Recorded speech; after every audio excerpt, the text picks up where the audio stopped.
یہ بڑی خواب تھی، اس لیے لاکھوں لوگ مرے نہیں تھے، شہادتیں نہیں ہوئی تھی. میں لاہور میں بڑا ہوا ہوں، ایک گھر نہیں تھا جو ایسٹ پنجاب سے ہے جدھر لوگوں کی قربانیاں، عورتیں بچے جس طرح قتل عام ہوئی تھی. یہ بڑی قربانی کے بعد ملک بنا تھا. قائد اعظم جب پاکستان لینڈ کیا انہوں نے 3 ہفتے پہلے، انہیں پتا تھا انہوں نے زندہ نہیں رہنا. کسی کو نہیں بتایا کہ کہیں اگر دشمنوں کو پتا چل گیا تو وہ انہیں پتا کہ اگر قائد اعظم فوت ہو گئے تو یہ ملک نہیں بنے گا. کسی کو پتا نہیں چلنے دیا. اور 3 ہفتے پہلے لینڈ کرتے ہیں کراچی، تو ایڈمرل جو ان کا اسسٹنٹ تھا اسے کہتے ہیں میں نہیں سمجھتا تھا کہ میری زندگی میں پاکستان بنے گا. اس لیے نہیں بنا پاکستان کہ چوروں کی ہم غلامی کریں، یہ ظالموں کی جو لوگوں پہ تشدد کرتے ہیں. آپ کو پتا ہے اعظم سواتی کو جب اس کے اوپر تشدد کر رہے تھے اسے کیا کہہ رہے تھے کہ یہ عمران خان کو بتاؤ کہ اس کو ہم اس طرح ننگا کر کے ماریں گے. یہ ہمارے لوگ ہیں، یہ اس ملک کی سیکیورٹی کے لیے ہیں، اور یہ اس کو کہہ رہے ہیں اس کو کہ عمران خان کو پیغام دو کہ اس کو اس طرح ہم ننگا کر کے ماریں گے. پنڈی کا وہ مسٹر وائی جو ملتان کا ہے، مسٹر وائی بیٹھا ہوا ہے، وہ ہمارے ایم پیز کو بلا کے کہہ رہا ہے کہ دیکھو یہ پی ٹی آئی کی کوئی فیوچر نہیں ہے اور عمران خان کو تو ہم نے وہ کرنا ہے جو اعظم سواتی سے کیا. یعنی یہ ہمارے لوگ ہیں. جنرل باجوہ جاگیں، یہ ملک تباہی کی طرف جا رہا ہے. یہ اگر آپ نے ان کے اوپر کالی بھیڑوں پہ ایکشن نہ لیا، یہ نفرتیں بڑھتی جائیں گی، یہ قوم ٹوٹنے کی طرف جائے گی. عمران خان کو جب اللہ نے لے کے جانا ہے میں تو تیار ہوں اس کے لیے. ملک کا سوچیں، اپنی ذات سے نکل جائیں باہر کہ جی چھوٹے چھوٹے مفادات کے لیے، اپنی ذات کے لیے، یہ چوروں نے تو اپنے پیسے کے لیے، ہم اپنے ملک کو قربان کر رہے ہیں.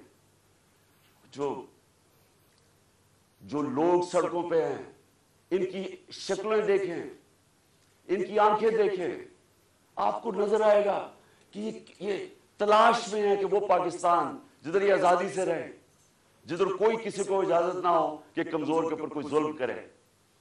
تھانے کچہری کے اندر بیچارہ غریب آدمی ٹھوکریں کھاتا پھرتا ہے، اس کو انصاف نہیں ملتا، اس کی زمینوں پہ قبضے ہو جاتے ہیں. اور یہ بڑے بڑے ڈاکو ہر باری آ کے اپنی ساری چوری معاف کروا لیتے ہیں. 1100 ارب روپے کی یہ چوری معاف کروا رہے ہیں، اپنے 1100 ارب روپے کا این آر او لے رہے ہیں. ملک کو تباہی کے اندر ڈال کے، معاشرت تباہ کر کے، مہنگائی میں لوگوں کو پھنسا، اور صرف اپنے پیسے بچانے کے لیے این آر او لے رہے ہیں. اور ان کو کوئی فکر ہی نہیں ہے. ملک کو جو مرضی ہو، ان کے تو پیسے باہر پڑے ہوئے ہیں. ان کے لیے ہمارے اوپر تشدد کیا جا رہا ہے، جس کا جینا مرنا پاکستان میں، جن کے پیسے ہی باہر پڑے ہوئے ہیں، جو عیدیں باہر ہیں، جن کی شاپنگ باہر ہے، بچے باہر ہیں، جنہوں نے جائیدادیں باہر بنائی ہوئی ہیں، بلینز آف ڈالر کی پراپرٹی ہے، ان کے لیے ہمیں قربان کر رہے ہیں. اور غدار پھر کون رہا؟ کون ہے پاکستان کا غدار؟ میرے اوپر غداری کا پرچہ کر دیا. شہباز گل کے اوپر کسٹوڈیل ٹارچر ہوئی، یہ دنیا میں بینڈ ہے. اس کے اوپر میں نے آواز اٹھائی اور میں نے کہا کہ جس نے ریمانڈ میں بھیجا اس آدمی کو جس کے اوپر کسٹوڈیل ٹارچر ہو، اس کے اوپر قانونی کارروائی کریں گے. میرے پہ دہشت گردی کا پرچہ لگا دیا. تو یہ پاکستان کدھر جا رہا ہے؟ ہم وہ خود بھولے نا، جو قوم اپنے نظریے سے ہٹتی ہے وہ مر جاتی ہے. ہمارا تو نظریہ تھا، ہمارا نظریہ ہے اسلامی فلاحی ریاست جو مدینہ کی ریاست کے اوپر بیس کرنی تھی. علامہ اقبال کی شاعری تو پڑھنے ساری، وہ سارا وقت جگاتا رہا. علامہ اقبال غلام مسلمانوں کو جگانے کی کوشش کر رہا تھا کہ غلاموں کی کوئی زندگی نہیں ہے، پرواز صرف شاہین آزاد کی ہے. اور آزادی تب آتی ہے جب انصاف ملتا ہے. انصاف جب تک نہیں ملتا وہ قوم آزاد نہیں ہوتی. یا انصاف ہی نہیں ہے چیف جسٹس صاحب. یا میں آپ کو گارنٹی کرتا ہوں کہ جب تک یہ ریزائن نہیں ہوں گے تفتیش ہی نہیں ہو سکتی. تینوں تو وہ ملوث ہیں جن کے نیچے تفتیش ہے. تو چیف جسٹس صاحب اس ملک کو بچائیں. آپ کو آپ کی بڑی ذمہ داری ہے. اللہ جتنا بڑا ہمیں مقام دیتا ہے اتنی بڑی ہمیں ذمہ داری ڈالتا ہے. آخرت میں ہماری ججمنٹ ہوگی کہ ہم جو اللہ نے ہمیں نعمتیں بخشی ہیں ان کو ہم نے کیسے استعمال کیا ہے, اپنی ذمہ داری انسانیت کے لیے پوری کی یا نہیں کی. اللہ آپ سے پوچھے گا کہ یہ جو اعظم سواتی جو اس سے ہوا ہے کہ کوئی سو موٹو ایکشن نہیں لینا تھا, کیا یہ جو شہباز گل سے ہوا ہے کوئی آپ کی ذمہ داری نہیں ہے, کوئی رول آف لا نہیں ہے اس ملک میں, وہ تو آپ نے امپلیمنٹ کرنا ہے. اگر طاقتور کے لیے ایک قانون ہے, کمزور کے لیے دوسرا ہے, ملک کی تو فیوچر ہی کوئی نہیں ہے. کیونکہ میرے نبی صلی اللہ علیہ وسلم نے 1500 سال پہلے تقریباً انہوں نے کہہ دیا تھا کہ وہ قومیں جو کمزوروں کو, چوروں کو جیلوں میں ڈالتی ہیں اور طاقتور ڈاکوؤں کو پکڑتی نہیں ہیں وہ تباہ ہو جاتی ہے. آج ساری جو ڈیولپنگ ورلڈ ہے وہ کیوں غریب ہے؟ کیونکہ وہاں طاقتور قانون کے اوپر ہے. اور اگر سنگاپور اوپر گیا تھا تو ان کے سٹیٹسمن نے طاقتور کو قانون کے نیچے لے, اس کی سٹوری پڑھ لیں کہ کیسے اس نے سنگاپور کو اٹھایا. پہلے انصاف لے کے آیا, انصاف سے کرپشن ختم ہوئی اور اس کے بعد خوشحالی آ گئی. شیر شاہ سوری سب سے بڑا مانا جاتا ہے کہ یہ جو بادشاہ تھے ہندوستان کے سب سے بڑا. کیا کیا شیر شاہ سوری, کدھر سے شروع ہوا؟ جو اس کو جاگیر ملی بہار میں, اس نے کیا کیا, اس نے رول آف لا قائم کر دیا. اس نے سارے بڑے بڑے ڈاکوؤں کو ختم کر دیا, اس نے وہاں انصاف کر دیا. سارے تاجر ارد گرد کی جاگیروں سے چھوڑ کے تو شیر شاہ سوری کی جاگیر میں آ گئے, وہاں خوشحالی آ گئی کیونکہ وہاں انصاف تھا. ادھر سے وہ کھڑا ہوا اور ادھر سے اس نے جب ہندوستان کی سنبھالی جب حکومت, تو ادھر اس نے انصاف قائم کیا. اس لیے آج اس نے لوگوں کے جب انصاف آیا خوشحالی آ گئی. یہاں ہم رینگتے رہیں گے امریکنوں کے, کبھی ادھر ہاتھ جوڑ رہے ہیں کہ جی ہمیں ادھر سے پیسہ مل جائے, کبھی وہ چینیوں کے پاس جا رہے ہیں پیسہ مل جائے, اور کبھی ہم جی ہم تو ہم ماننا تو نہیں چاہتے لیکن ہم مجبور ہیں, ہم بڑے مجبور ہیں. تو 30 سال تو آپ دونوں فیملی حکومت کرتی رہی ہیں, تو کس نے مجبور کیا اتنا؟ کون اس ملک کو؟ یا جب سے یہ دو خاندان آئے ہیں ہندوستان بھی آگے نکل گیا, بنگلہ دیش ہمارے سے آگے نکل گیا. جب بنگلہ دیش بنا تھا تو لوگوں نے یہاں کہا جی بوجھ ہے ہمارے اوپر بنگلہ دیش میں, غربت بہت زیادہ ہے, وہ آگے نکل گیا ہمارے سے. جب سے یہ دو خاندان آئے ہیں تو کہتا جی ہم مجبور ہیں, ہم تو ماننے نہیں آئے لیکن ہم مجبور ہیں. آخر میں اپنے سارے پاکستانیوں کو جو پیغام دینا وہ یہ ہے کہ دیکھیں, آپ نے سب نے, میں نے فیصلہ کیا پھر سے کہ جیسے ہی میں یہاں سے ٹھیک ہوں گا میں سیدھا سڑک پہ, اور میں نے اسلام آباد کی کال دے دی. آپ سب سے میں صرف یہ کہتا ہوں کہ اپنے بچوں, اپنے مستقبل کے لیے آپ نے کبھی کمپرومائز نہیں کرنا اپنی آزادی کے لیے. غلام قوم دنیا میں اس کی عزت نہیں ہوتی. ہر ایک پاسپورٹ پوچھے ہمارے پاکستانیوں سے کیا ہوتا ہے, دنیا عزت نہیں کرتی اور وہ قوم اوپر ہی نہیں جا سکتی. اگر ہم نے یہ غلامی کر کے اوپر جانا تھا تو ہم کب 40 سال سے تو میں جانتا ہوں غلامی کر رہے ہیں. وہ کوئی امریکن آتا ہے اس کے پیر میں گر جاتے ہیں, کوئی گورا رنگ دیکھتے ہیں اس کے جوتے پالش کرنے شروع کر رہے ہیں. وہ جب سازش ہو رہی تھی تو مجھے یاد ہے کہ امریکن وہ عورت کوئی امریکن ایمبیسی سے مریم نواز کو ملنے گئی, وہ گھر سے باہر گئی اس کو ریسیو کرنے میں, اسے ایسے ملے جیسے کوئی برطانیہ کی پتہ نہیں کوئی ملکہ آ گئی. اس کے سامنے صرف لیٹ ہی نہیں گئے کہ میرے اوپر سے چل کے جاؤ, جا کے اس کے جوتے نہ گندے ہو جائیں. یہ اپنے آپ کو ہم ذلیل کرتے ہیں ساری جگہ دنیا کے اندر, کیونکہ ہم بیکاریوں کی طرح پھرتے ہیں, قومی غیرت کھو بیٹھے. اور کیوں نہیں ہم آگے بڑھ سکتے؟ کیونکہ انصاف نہیں ہے, انصاف نہیں ہے, خوشحالی نہیں ہے, انصاف نہیں ہے, آزادی نہیں ہے. تو میرے پاکستانیوں, آپ نے سب نے جب تک یہ 3 لوگ ریزائن نہیں کرتے آپ نے پروٹیسٹ کرنا ہے. آپ نے سڑکوں پر پروٹیسٹ کرنا, آپ کو آپ کا آئین رائٹ دیتا ہے. ظلم اور ناانصافی کے خلاف کھڑا ہونا آپ کا دین آپ کو حکم کرتا ہے جہاد کرنا ہے. جہاد کیا ہے؟ ظلم کے سامنے کھڑے ہونا, ناانصافی کا مقابلہ کرنا, اپنی آزادی کے لیے کھڑے ہونا. یہ آپ کا فرض ہے. اور اللہ نے کیوں کیا ہوا ہے؟ کیونکہ اللہ کو پتہ ہے کہ غلام کی کوئی پرواز نہیں ہے. تو انصاف آپ کو آزاد کرتا ہے, اور آزاد کی پرواز ہے. تو اس لیے آپ نے سب نے نکلنا ہے, آپ نے پوری طرح اس پروٹیسٹ کے اندر حصہ لینا ہے, اور ان تینوں کی ریزگنیشن مانگنی ہے. کیونکہ جب تک یہ تین ریزائن نہیں کرتے, یہ جو کیس ہے یہ آگے نہیں بڑھے گا, اس کی تفتیش نہیں ہوگی, کیونکہ کنٹرول کرتے ہیں سب کچھ ہے, ایف آئی اے, ساری ایجنسیز ان کے کنٹرول کے نیچے. تو کیسے انصاف ملے گا؟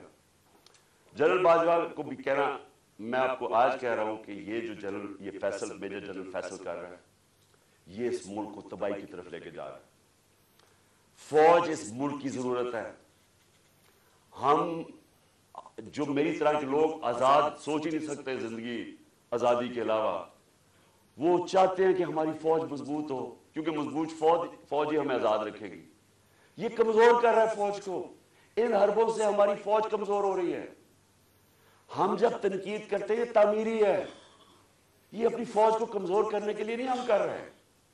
ہم آپ کو آج کہہ رہے ہیں, ساری قوم آپ کو کہہ رہی ہے کہ یہ چوروں کے ساتھ ہم نے نہیں چلنا. قوم آپ کو بار بار کہہ رہی ہے.